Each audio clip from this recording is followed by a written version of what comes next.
Bismillahir Rahmanir Rahim. This is the English translation of the Majlis of Hazrath Maulana Qamar Uzzaman Saheb Damat Barakatuh, which took place on Sunday, the 23rd of Sha'ban 1443, corresponding with the English date 27th of March 2022. Hazrat Wala starts off the Majlis with the ayat of the Quran Majid, Al-Malu wal-Banun Zinatul Hayati Dunya وَالْبَاقِيَاتُ الصَّالِحَاتُ خَيْرٌ عِنْدَ رَبِّكَ ثَوَابًا وَخَيْرٌ أَمَلًا. The wealth and children are adornment of the life of the world. But the enduring good deeds, وَالْبَاقِيَاتُ الصَّالِحَاتُ, the enduring good deeds, the everlasting good deeds are better by Allah, your Rabb, for reward and better for hope.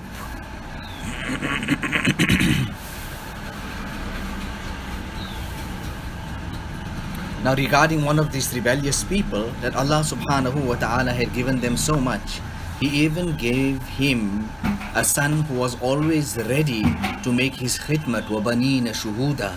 Then too they did not believe.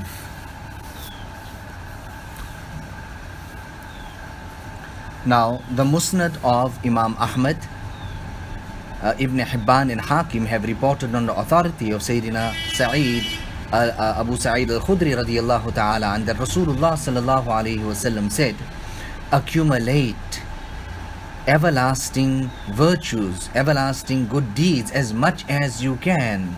It was said, what are they, O Rasul of Allah? What is this baqiyatu salihat? He said, saying Subhanallah, La ilaha illallah, Alhamdulillah, Allahu Akbar, wa la hawla wa la quwwata illa billah.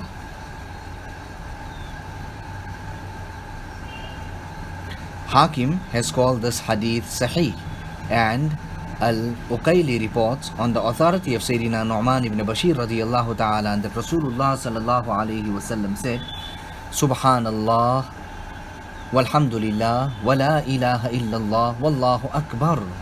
These are al-baqiyatu salihat, the everlasting good deeds.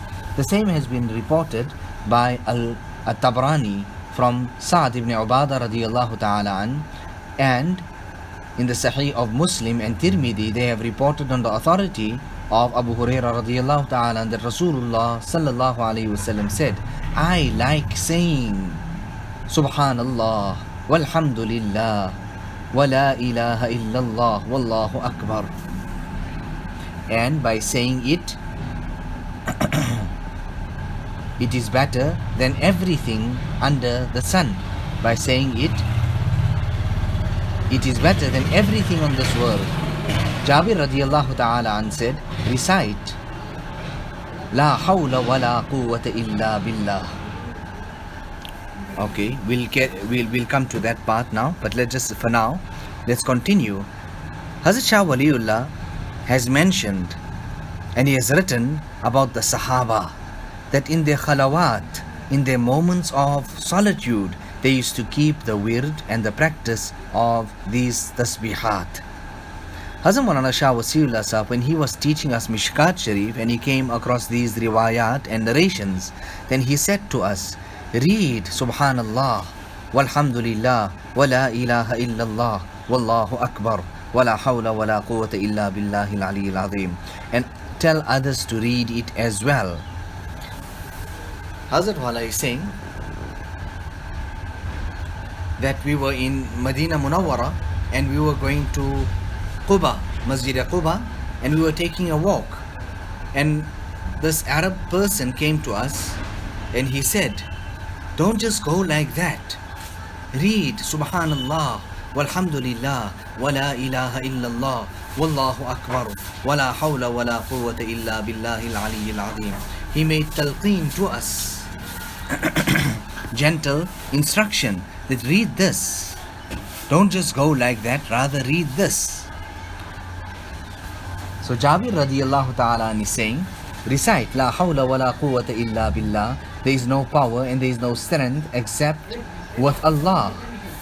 Read this here a lot. Read it abundantly because it removes 99 types of sicknesses, ailments, out of which anxiety is the least. Anxiety is the least.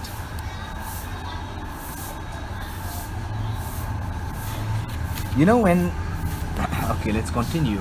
Thus, according to the tafsir of the everlasting virtues, the everlasting good deeds, the Baqiyatus Salihat in this verse, by Sayyidina Ibn Abbas radiyallahu ta'ala, Ikrama and Mujahid, it means the very recitation of these words. We just mentioned them now. Subhanallah, walhamdulillah, wa la ilaha illallah, wallahu akbar, wa la hawla wa la quwwata illa billahi al-aliyyil azim. And Sa'id ibn Jubair, Masruq and Ibrahim said that the Baqiyatus Salihat denote 5 daily salat. Allahu Akbar. And there is another report by Sayyidina Ibn Abbas radiyallahu ta'ala anhuma which says Al-Baqiyatus Salihat, or the everlasting virtues, in this verse means righteous deeds in a general sense. Included therein are the above words mentioned above, and the 5 daily salat, and all righteous deeds as well. This explanation has been reported from the earlier commentator Qatada. This also happens to be the drive of the meaning in terms of the words of the Quran, for these words literally convey the sense of righteous deeds that are to keep surviving, everlasting. So it is obvious that all the deeds that qualify as righteous and sincere are abiding and everlasting in the sight of Allah subhanahu wa ta'ala. Ibn Jarir and Al-Qurtubi have preferred this particular tafsir. So in this riwayat, and according to the common understanding in the Quran Majid, it is all good deeds. Sayyidina Ali radiyallahu ta'ala an has mentioned cultivation is of 2 kinds: wealth, al-mal, and banoon, and children. They are the cash crops of the mortal world, while everlasting virtues, Baqiyatus Salihat, are deferred crops of the year after. Al-Hasan al-Basri rahimahullah said, everlasting virtues are one's intentions, as the acceptance of righteous deeds depends on it.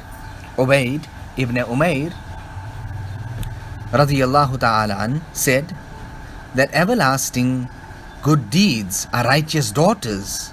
They are for their parents the greatest treasures, the greatest treasure of reward from Allah subhanahu wa ta'ala. This is supported by a narration of Aisha radiyallahu ta'ala anha, according to which Rasulullah sallallahu alayhi wasallam has been reported to have said, I saw a man from my ummah under orders to be taken to hell, Jahannam. Thereupon his righteous daughters clung to him and started wailing and crying and plaintively supplicating and making dua to Allah subhanahu wa ta'ala. O Allah, spare him, for he was very kind to us in the dunya and he worked very hard to raise us in our family. Allah subhanahu wa ta'ala in his mercy forgave them. Allah subhanahu wa ta'ala in his mercy forgave them. There's another narration that Hazrat quotes, that on the day of Qiyamah, that people will stand up from their graves. They wouldn't have clothing on their bodies. They would be barefoot. They would be naked. Hazrat Aisha radiyallahu ta'ala anha asked Rasulullah sallallahu alayhi wasallam, O Rasul of Allah, would they be naked, that people would be looking at one another? And Nabi sallallahu alayhi wasallam said to her that that day will be such that everybody will be so overwhelmed, where would they even be having the chance to look at one another? Hazrat Wala, having said that, says and gives the example of the floods, where you see everything going with it.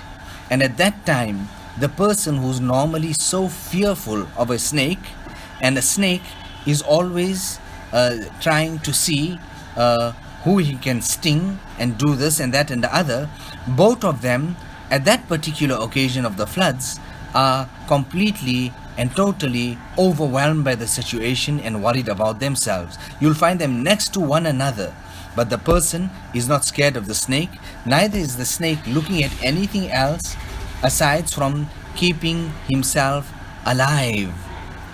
Allahu Akbar. So وَوَجَدُوا مَا عَمِلُوا حَاضِرًا, whatever they had done, they will find it present in front of them. Now is this not waz and admonition? Usse barkar kya wise? Can there be a greater admonisher than the Quran? So on the day of Qiyamah, these organs of the body will have so much of nur that Hazrat Shah Sahib even comments and he says that the batin, the internal, will become ashamed, rather awestruck, overtaken, overwhelmed by the nur of the external. It will start envying that. Allahu Akbar. وَلَكُمْ فِيهَا مَا تَشْتَهِي أَنفُسُكُمْ وَلَكُمْ فِيهَا مَا تَدَّعُونَ إِنَّ الْمُتَّقِينَ فِي ظِلَالٍ وَعُيُونٍ وَفَوَاكِهَ مِمَّا يَشْتَهُونَ كُلُوا وَاشْرَبُوا هَنِيئًا بِمَا كُنْتُمْ تَعْمَلُونَ. Hazrat Sheikh Abdul Haq, when he was sent by his Ustad and his Sheikh from Medina back to the Indo-Pak, and he was said and told that your work that Allah is going to take from you is going to be in the Indo-Pak subcontinent. You leave from here and go back home. Nevertheless, when he comes back and he reaches India, from amongst the first letters he writes the letter to Sheikh Farid, who is the ruler, the Mughal Sultanate of the entire Indo-Pak subcontinent. And he advises him, and he gives him 3 advices. Number 1, he tells him to adopt ikhlas in all his deeds. And number 2, he tells him and gives him talqeen to have tawafuq, that the zahir and the batin should coincide with one another. Allahu Akbar. Meaning, the zahir can't be showing something and the batin is so far away from that. And the third one, he says, is that of istihzar adziyah, to keep in mind the rewards of good deeds. When a person keeps in mind the rewards of good deeds, then what would happen? It will become easy for him to make amal. Aisha radiyallahu ta'ala anha used to say that initially, in the initial stages of Islam, so much mention was made about Jannah, so that enthusiasm could be created in the hearts of people. Similarly, so many ayat of the Quran were revealed regarding Jahannam, so that the hearts can be filled and overwhelmed with fear, due to which they would stay away from sin.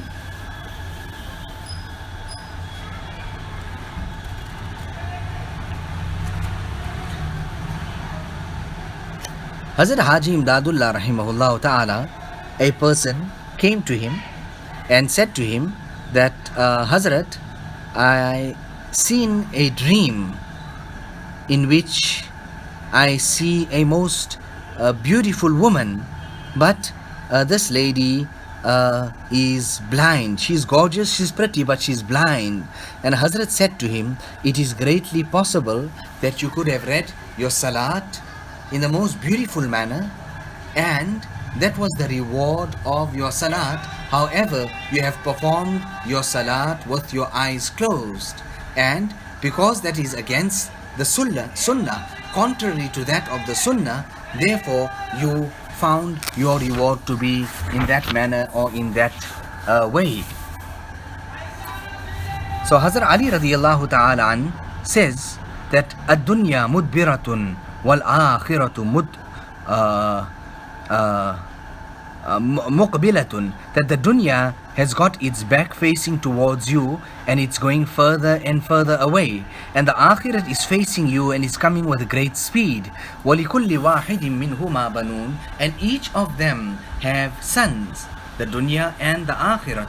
فَكُونُوا مِنْ أَبْنَاءِ الْآخِرَةِ Therefore, make yourself from amongst the children of the Akhirah. Allahu Akbar. You know, I went to the Qabristan once. It was the qabr of my wife, Mauli Saeed's mother, and the one edge or the corner had sunk a bit. Nevertheless, I was there at the qabr, but at this time here, I was really overwhelmed and touched. And I came home, and this was in my mind. But nevertheless, that same night, I seen a dream in which Saeed's mother says to me that this sand and this earth cannot harm this body of mine. Allahu Akbar. Allahu Akbar. So what am I trying to say here? That whatever we do here in this dunya would come to our assistance in the Akhirah. It will be of benefit to us in the Akhirah. It was the Isha Salat. Hazrat Imam Abu Hanifa was in that particular congregation, and the Imam Saheb recites in the Isha Salat, فَمَنْ يَعْمَلْ مِثْقَالَ ذَرَّةٍ خَيْرًا يَرَهُ وَمَنْ يَعْمَلْ مِثْقَالَ ذَرَّةٍ شَرًّا يَرَهُ Whoever does the atom amount of good, or the amount of just a small black ant, he will see it. And whoever does an atom amount, or the amount of a small black ant of evil, he shall see it. Nevertheless, after the Isha Salat, Imam Abu Hanifa rahimahullah ta'ala was so overtaken, so overwhelmed with such a spiritual state and condition that he held his beard and he cried and he wept, saying to Allah subhanahu wa ta'ala, O that Zat, O that being who rewards an atom amount of good with good, and an atom amount of evil with a consequence, with it punishment, O that Zat and that being, save this Abd Nu'man from the fire of Jahannam. Now Hazrat Maulana Abdul Hayy Farangi Mahalli has written this in his kitab under the section, or maybe the kitab's name, Al-Ikthar fil Ibadah Laysa bi Bid'ah, that carrying out ibadat, abundant ibadat, is not bid'at. And in this particular kitab, he has written many incidents of the Sahaba. Similarly, this incident of Imam Abu Hanifa rahimahullah ta'ala.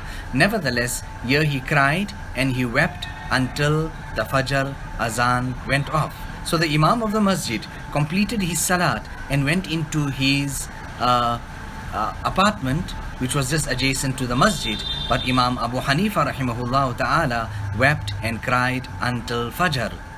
Hazrat Maulana Shah Wasiullah Sahib, I can't tell you people how much, how often and how abundantly he used to quote this particular incident.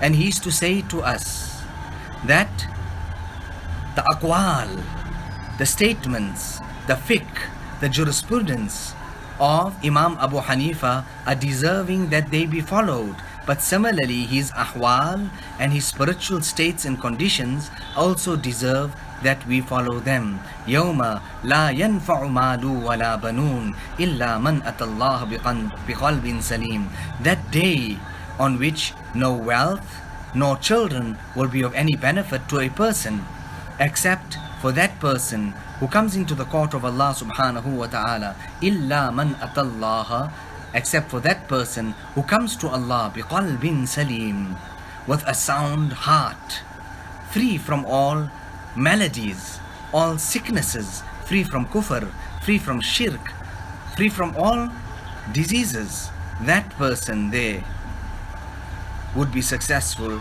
and will triumph and be victorious tomorrow on the day of Qiyamah. I don't think there will be some harm or something. I hardly quote this here, this incident, this khab, dream that I had. I had a dream once, and in this dream I see the beloved grave side of Rasulullah sallallahu alaihi wasallam in its original form, meaning that I'm inside the Rawda Mubarak, I'm behind those gates, and the Qamar Mubarak is in its original form, meaning just with the sand. At that time there, I can't understand the situation. It is so overwhelming, and it is a moment. And I'm thinking, where's the Arab? Or where's the tour guide or Hajj guide that they would tell me something, and at that time I'm made to understand, why are you waiting for them? Make your dua whatever you have to make. And at that time I make this dua to Allah subhanahu wa ta'ala. Allahumma inni as'aluka qalban salima wa azman rasikha. Oh Allah, I ask you for a sound heart and firm determination, azmi rasikh. Because without this type of determination, azm, nothing can be achieved. Without talab, without this quest and desire and this thirst and azm, nothing can be achieved. And this is what is distributed in the Majlis of the awliya and the ahlullah. When a person goes there, it is the talab that is created and put into the hearts of the seekers and the talibs. Allahumma inni as'aluka qalban salima wa azman rasikha. Now let us make dua to Allah subhanahu wa ta'ala. Allahumma inna nas'aluka rizqan tayyiba wa ilman nafi'a wa amalan mutaqabbala. Oh Allah, we ask you for rizq tayyib, halal, wholesome, wa ilman nafi'a. When we get that wealth and it is there in front of us, it is greatly possible that we may be overwhelmed and get lost in that wealth and in that risk. So together with that, oh Allah, give us ilm and nafi' and amal mutaqabbala, so we can remain on the straight path and we can stay well balanced. Allahu Akbar. Allahumma aslih li fi dhurriyyati inni tubtu ilayka wa inni minal muslimin. Allahumma aslih li fi dhurriyyati inni tubtu ilayka wa inni minal muslimin. Allahumma aslih li fi dhurriyyati inni tubtu ilayka wa inni minal muslimin. Oh Allah, grant righteousness, salah, to my awlad, to my offspring, to my zurriyat. Inni tubtu ilayk, I make tawbah to you. Wa inni minal muslimin, I am from amongst the Muslims. ربنا تقبل منا إنك أنت السميع العليم وتب علينا إنك أنت التواب الرحيم بحرمة سيد النبي الكريم صلى الله عليه وسلم.